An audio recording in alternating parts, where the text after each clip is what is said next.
রাইমা নোটনের কথা শুনে অপমানিত হয়ে রুম থেকে বেরিয়ে যায় আর সমুদ্র রাইমার পিছনে পিছনে যায়।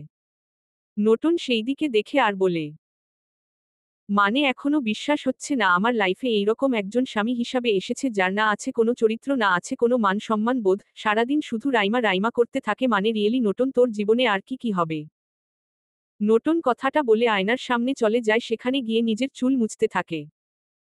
অন্যদিকে রাইমার ইচ্ছে করছে নোটনকে খুন করে ফেলতে। এই নোটনের এত সাহস কি করে হয় সে তাকে অপমান করে।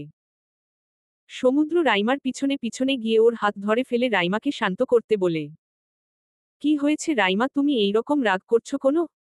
আমি কোনো রাগ করছি সেটা কি তুমি বুঝতে পারছো না সমুদ্র? ওই নোটনের এত বড় সাহস কি করে হয় ও আমার সাথে এইরকম খারাপ করে?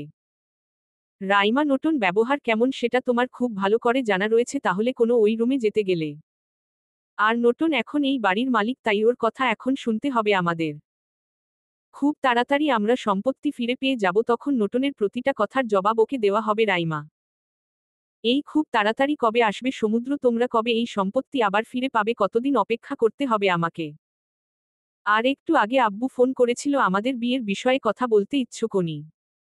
কিন্তু কি বলবো আব্বুকে আমি যে আমি একজনকে ভালোবাসি যার কোনো টাকা পয়সা নাই, যার পরিবার এখন একটা ভিখারি চেয়েও গরিব হয়ে গেছে।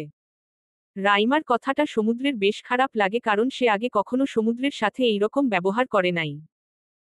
আর রাইমার বাবা তাদের সম্পর্কের বিষয়ে শুরু থেকে সব জানে। এখন কি সমস্যা হচ্ছে?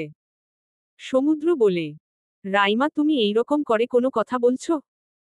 আর তোমার বাবা আমার সাথে বিয়ে দিতে রাজি থাকলে সমস্যা কি? বিয়ে করতে? আমার পরিবার এখন সব সম্পত্তি হারিয়ে ফেলেছে, কিন্তু তারা ভবিষ্যতে সবকিছু ফিরে পাবে। আর 6 মাস পরে নোটন আর আমার ডিভোর্স হয়ে যাবে, তখন আমরা বিদেশে গিয়ে চাকরি করব। চাকরি করে নিজেদের সংসার চালিয়ে নিতে পারবো। তাই আমার পরিবারের কাছে যদি সম্পত্তি না থাকে তাহলে কোনো সমস্যা নাই।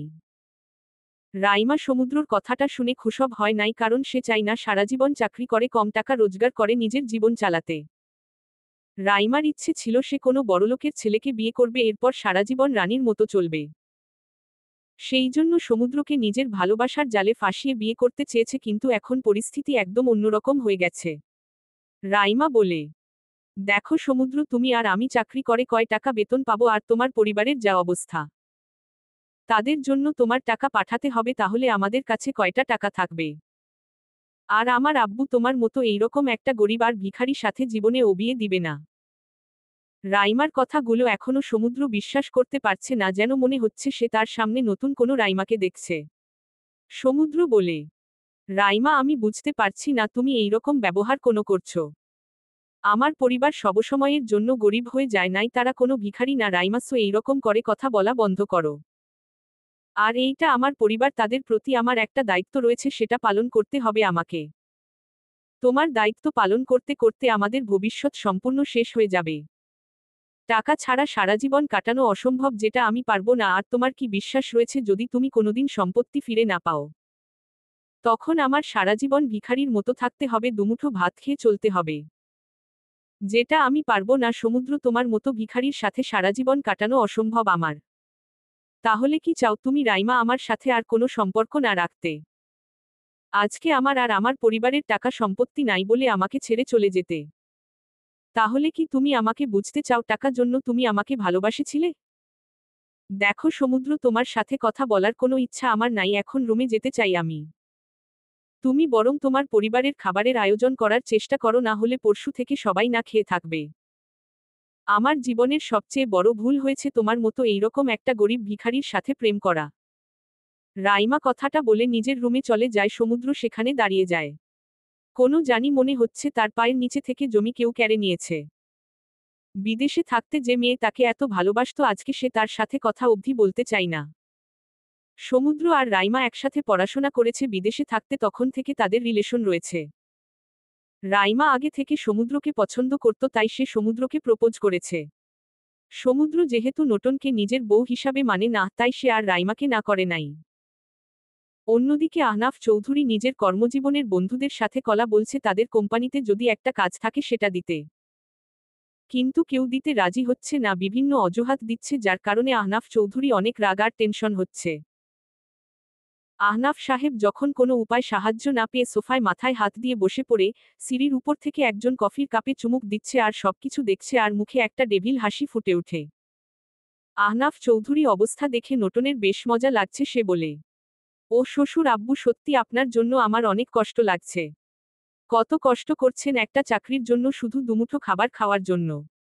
সত্যি বলতে আপনার এই অসহায় মুখটা দেখে কষ্ট হলেও বেশ আনন্দ লাগছে, মনের মধ্যে প্রশান্তি বয়ে যাচ্ছে।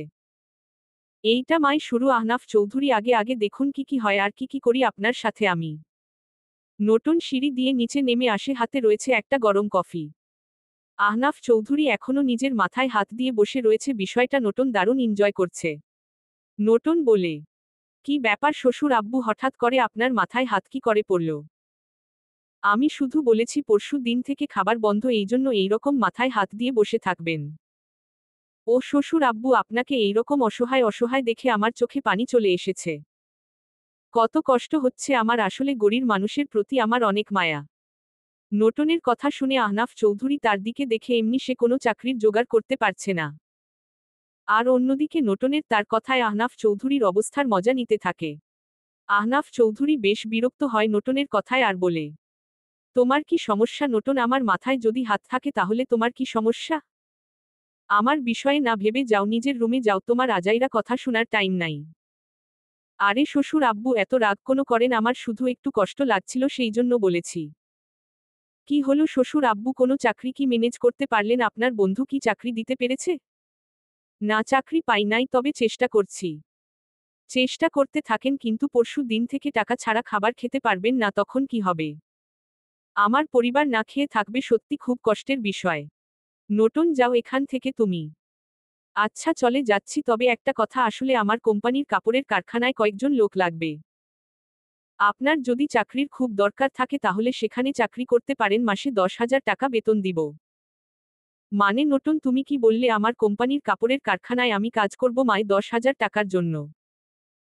তোমার সাহস কি হয় এই অফার দেওয়ার জন্য? ওই কোম্পানির মালিক আমি, চৌধুরী পরিবারের কেউ শ্রমিকের কাজ করবে? দেখুন শ্বশুর আব্বু, যদি খাবার খেতে চান তাহলে শ্রমিকের কাজ করতে হবে, না হলে না খেয়ে থাকবেন, সো ভেবে চাকরি করবেন কিনা। চলবে। পরবর্তী পর্ব পেতে চ্যানেলটি সাবস্ক্রাইব